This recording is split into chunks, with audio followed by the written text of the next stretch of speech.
13:36 en todo el país, 28 la sensación térmica en este momento. Hoy se cumplen 10 años de la muerte de Prince. Tenía 57 años, lo encontraron muerto en su casa. Al principio se desconocían los motivos de su muerte hasta que llegaron a comprobar que la muerte se debió a una sobredosis de fentanilo. Él venía con un malestar en la cadera que lo tenía a mal traer y a través de recetas a terceros había conseguido el fentanilo que se lo aplicó de una forma errónea y nos dejó a todos. Me acuerdo de ese día como todos boquiabiertos cuando empezaron a llegar las notificaciones de que Prince se había muerto. Había cancelado unos shows antes, que era muy raro que él cancelase shows, y eso ya había empezado a llamar la atención, pero nada más lejos de creer que a él le había pasado algo. Uno de los músicos más prolíferos, uno de los músicos más sorprendentes y geniales que nos dio la música, tal es así que es el creador del sonido Minneapolis, en esa mezcla de funk, de pop, de rock, de R&B, y con esta búsqueda todo, pero constante, de nuevas melodías y de nuevas canciones. Multiinstrumentista también, multiinstrumentista. ¿no? Él decía que tocaba más de 50 instrumentos Cosa y que no podía dejar de componer. De hecho, cuando le preguntaban cómo definiría la música, él decía, no me gustan las definiciones, no me gustan los géneros, así que solo puedo decir que es inspiradora.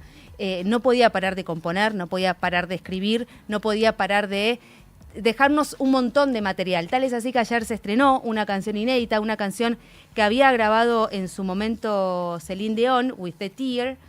En 1991 le había grabado Celine Dion y ayer salió la versión original, como él había craneado esa canción, y se dice que van a ir saliendo nuevas canciones inéditas de Prince en este homenaje que recién empieza por los 10 años de su partida.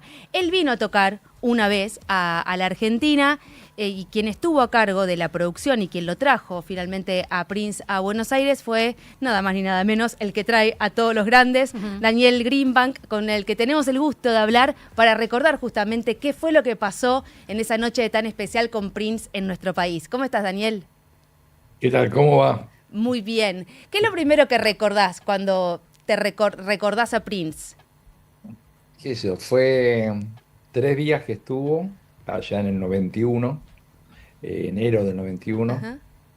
muy intensos, y que dejó muchas anécdotas, por lo intenso, por el personaje, más allá de el genio increíble, uno de los grandes genios del siglo XX de la música, eh, pero también un personaje con todo lo que genialidad y qué sé yo, y atipicidad de personaje, que podía ser su dimensión y que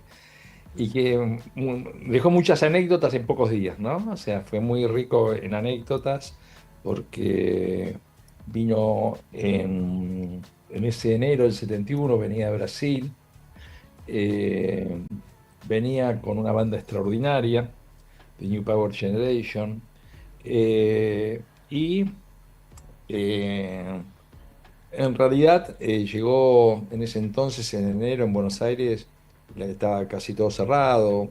A Prince le gustaba en las giras en general salir bastante.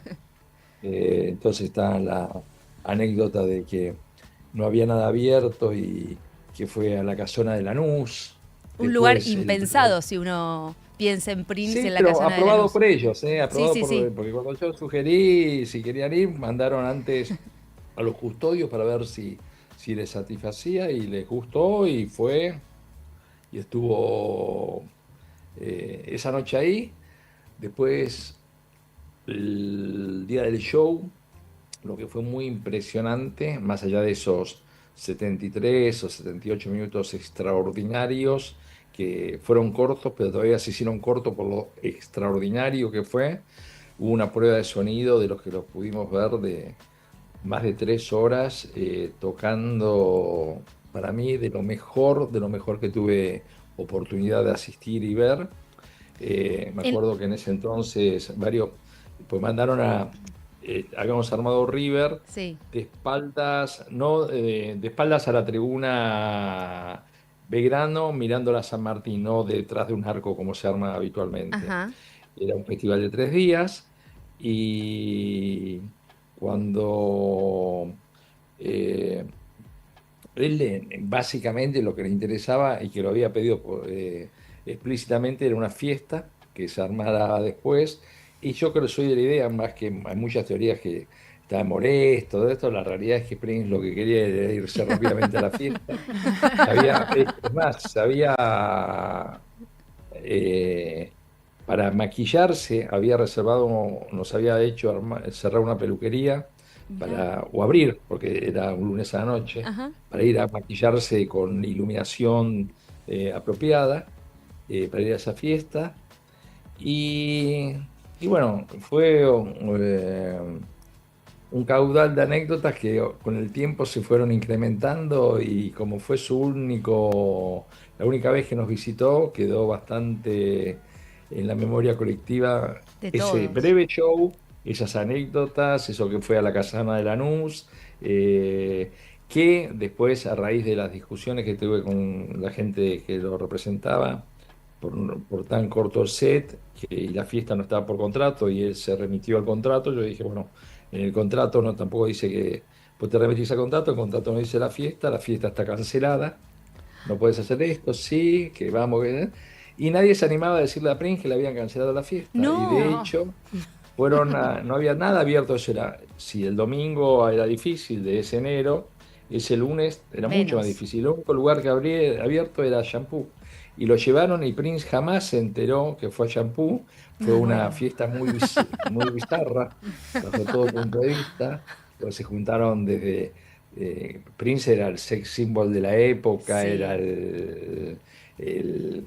no sé, y a su vez estaba todo, digamos, los pseudo celebrities de nuestra sociedad ansiosos de ir a la fiesta con Prince, plus se juntó con el local nocturno que tenía su chica que trabajaba y que no lo cerró, por lo cual fue No, me muero. una fiesta muy bizarra, por decirlo y describirlo de una manera eh, singular, pero muy especial. Y no puedo dejar, obviamente, como tipo que ama la música, de reconocer su Talento. inmensa obra, pero Sí. inmensa, de las más grandes, porque aparte era muy prolífero. Bueno, viste que dicen Aparte en su fue casa más, ¿eh? que siempre está esto de que en su casa dice que está esa famosa bóveda donde están todas sus obras y que hay quienes dicen que hay infinidad de obras escritas y que podíamos tener canciones de Prince para publicar de acá a muchísimos años más. Sí, porque hay que entender que él vivía en su estudio, Sí. que es hoy un museo, por lo cual grabó y era un tipo muy prolífero. De hecho, no encuadraba en los esquemas de lo que era en esa época grabadoras. Recordemos que era épocas de analógico, no Ujú. digitales, donde se puede subir constantemente temas, por lo cual no daba abasto de publicar, y la cantidad de obras que ha compuesto es extraordinario, extraordinario. Y a la vez todas las cuestiones peculiares, ¿no? Como que en algún momento no quería más que lo llamen Prince, era muy gracioso, yo conocía al manager en esa época, que cuando lo llamaba por teléfono, atendía a la secretaria y decía, hola, ¿quién habla? Y cortaban, toc. Entonces, segunda vez llamaban. Estamos hablando de teléfonos fijos, no Sí, sí, de sí. celulares, ¿no? Porque no identificaban llamadas. Entonces, hola, ¿quién habla? Volvía a cortar, tac. Y entonces ahí se daba cuenta que era Prince, entonces, hola, ya le paso, y le pasaba con el manager. Bueno, como este tipo de anécdotas de todas las cuestiones imagínate a alguien que no tenía nombre, se definió como que lo llamen por el símbolo, pero tampoco tenía símbolo el nombre, en el símbolo Claro, tampoco tenía nombre. el símbolo era la mezcla del símbolo femenino y Y masculino, masculino, pero que era exacto. impronunciable. Sí, no, sí. O sea, En no, realidad lo llamaban el artista Antes llamado en algún momento conocido, claro. Prince. claro, O antes sea, conocido como Prince. era como el artista era el nombre y en algún momento llamado Prince sería el doble apellido, qué sé yo. Pero esto es lo anecdótico. Lo importante y lo que queda es la obra de un Siempre. artista extraordinario, excepcional, y que Cuando murió estaba haciendo una gira, en los últimos tiempos estaba tocando solo, Ujú. estaba haciendo un show de piano y yo muy amigo de quien lo producía en los dos lados, también en Europa. En Europa lo producía un productor belga que se llama Pascal Van Velde y era muy gracioso porque lo llamaba estando en Londres. 15 días antes y le decía, tengo ganas de este sábado que viene de tocar en dos discotecas.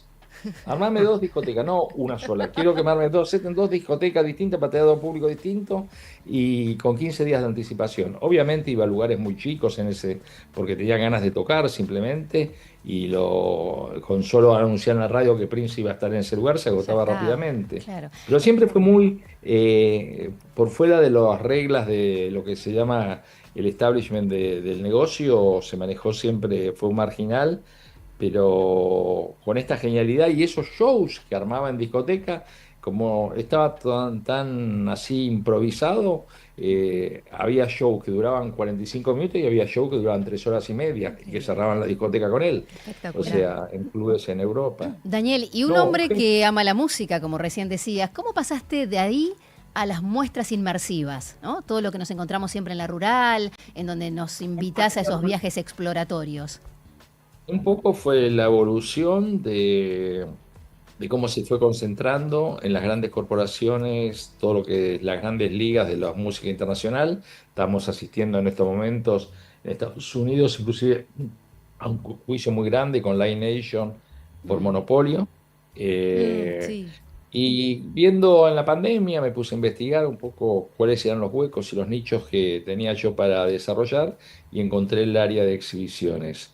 Dentro del área de exhibiciones había cuestiones más lúdicas como la de los inflables, había recién aparecía fuertemente lo que era el arte inmersivo, con el cual hicimos Imagine Van Gogh, Mm, pero después la evolución nos llevó a todo lo que esto que es realidad virtual aumentada o metaverso, que son con estos cascos en un espacio donde ya llevamos 3 muestras, en este momento en cartel con dos, una de Egipto, que nos remonta al antiguo Egipto ujú. 2500 años antes de Cristo, otra la Edad Media, la última fortaleza, que habla del periodo de la Inquisición, interactivas, en uno se ve cómo se construyen pirámides, en otro cómo eran los castillos en la Edad Media, la persecución de las brujas. Y estamos estrenando el 30 una que se llama Life Chronicles, que es la historia de las especies, de la evolución y extinción de las especies, que Ah, mira. arranca con el comienzo de la vida en el agua, tiene o sea, con todo lo que implicó esa instancia de la vida en el agua hasta que Ujú. salta a la tierra, o sea, el periodo arcaico, después el periodo cámbrico, los dinosaurios y todos con un respeto muy importante de cuál era la naturaleza que rodeaba a las especies en ese momento. Esto estaba desarrollado por el Museo de Ciencias Naturales de París.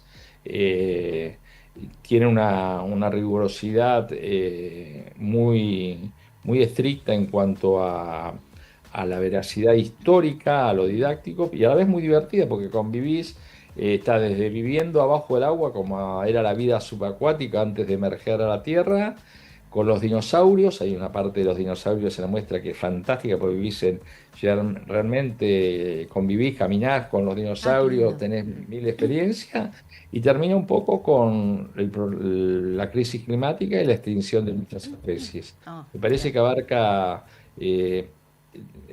si bien dije, en una nos remontamos 1500 años antes de Cristo con Sí. Egipto, en otro a 1300 años después de Cristo con la última fortaleza de la Edad Media. Acá nos vamos a 3500 millones para Espectacular. atrás, el comienzo de la vida en el agua hasta la actualidad, donde hay especies obviamente en extinción por la destrucción del medio ambiente. Esto es para toda la familia.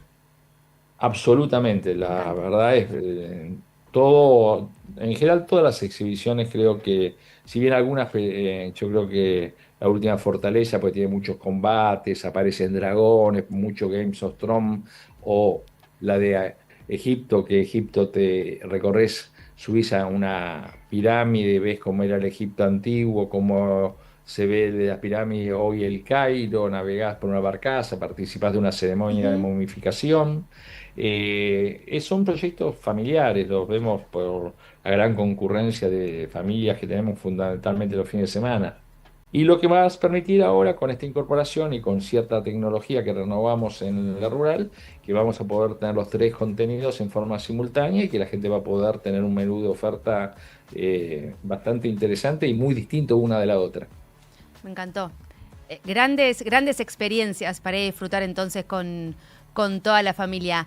Daniel, dos últimas preguntas. La primera es que nos cuentes esa anécdota con Prince, estando Prince a la prueba de sonido con el Flaco Spinetta, para traerle un poco la reacción del Flaco cuando lo vio a Prince haciendo esa prueba de sonido. Y la segunda te la dejo picando para después de tu respuesta. Bueno, cuando nos echan a todos, bueno, a mí me dejan por productor, pero la verdad que Prince, aparte del público, es infinitamente respetado Ujú. por todos los músicos y el Flaco Espineta era un gran fan. No, lo escondimos, vuelvo a decir, armamos de espaldas a Belgrano mirando la San Martín Sí. y enfrente de la San Martín había unos baños y se escondieron todos detrás de los baños y estaban todos arriba, se pusieron como unos tablones y todos miraban por las ventanitas y escuchaban desde ahí escondidos esas 3 horas fantásticas e inolvidables para los que lo pudiéramos ver. Por lo cual, el Flaco, que era un gran fana, lo pudo disfrutar esa prueba de sonido aparte de haber visto el show, ¿no? Aparte, grandes violeros los dos. Sí, obviamente, de Sí, distintos distinta estilos y dimensión, pero lo que sí podemos definir como dos grandes genios. sí, tal cual, tal cual. Y la última pregunta, Dani, para cerrar es, viste que se estuvo rumoreando tanto acerca de la actualización de la página de los Stones y cada vez que uno tiene una duda acerca de si hay alguna posibilidad que de los Stones vuelvan a nuestro país, la persona a preguntarle siempre sos vos. Sí, yo respondo siempre lo mismo, no hay nada. Es más, cuando me preguntaban y los Stones decían que el sábado 11 iban a hacer un gran anuncio, le decía todo, esperen el sábado 11 que los Stones se van a comunicar, van a decirlo oficialmente. Y el sábado 11 dijeron que en junio van a sacar un disco, por lo cual no anunciaron. Nada. Son todas fantasías o fantasías o ganas, también hay Sí, tal cual. Mucho deseo. muchas ganas de que vuelvan, pero solo ellos determinarán cómo se sienten y cómo van evolucionando. Hoy, por lo pronto, en estos momentos, tendrían que estar girando o empezando una gira por Europa que lo cancelaron. Sí, es Esa es verdad. la única realidad en términos de lo que son los shows. Eh, por lo cual, más que eso, yo no puedo decir nada más. Lo, eh, es difícil, pues nunca con los Stones digo imposible, pero lo digo, es muy, muy difícil de que los Stones vuelvan a tocar y mucho más que salgan de gira, ¿no? Pues por ahí, porque sacan el álbum, hacen alguna discoteca. Lo que sí seguro no van a lanzarse, si algo hicieran, van a ir de a poquito. Primero, probablemente hagan alguna, si hicieran, no estoy diciendo que Sí. lo van a hacer, pero harían alguna discoteca, algún club en Londres cerca de sus médicos para ver cómo se sienten después de 1 hora 40 o 2 horas de show. Sí, sí. Pero eso no implica nada más que un testeo y hoy tomando en cuenta, como están presentando un nuevo álbum, quizás quieran hacer algo, pero es toda una... Lo que estoy diciendo corre por cuenta mía. Lo que es la única verdad es que el 11 de junio van a lanzar un nuevo álbum. Gracias, Dani. Muchísimas gracias por esta comunicación, por recordar a Gracias a Prince con ustedes. tanto cariño y bueno, por todas las obras que estás haciendo, estas muestras en la rural.